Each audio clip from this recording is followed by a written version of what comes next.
Din po to si Ate Pasit. Sabi ko, grabe naman yung pipe. Ha? Muntik Yan na pa, maging pusit ah. Ano May- ba yan? Muntik na maging ati pusit.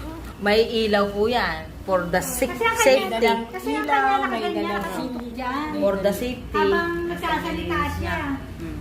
Binablog niya Ayan. talaga. Ayan po ang kanyang customer, may diabetes yan. Kaya ingat na ingat po, may ilaw. Ang galing nga nun eh. Pero mura lang po ang singil. Sabi ko, hindi ako babayad na 500. Ang singil po. Ang kinutkot lang nila Ito po ay ano, ang appointment nito ay buong maghapon hanggang gabi. Gilid lang naman Dahil sa ang tagal. kinutkot niya. Dahil sa sobrang ingat. Sa dami po ng kanyang customer.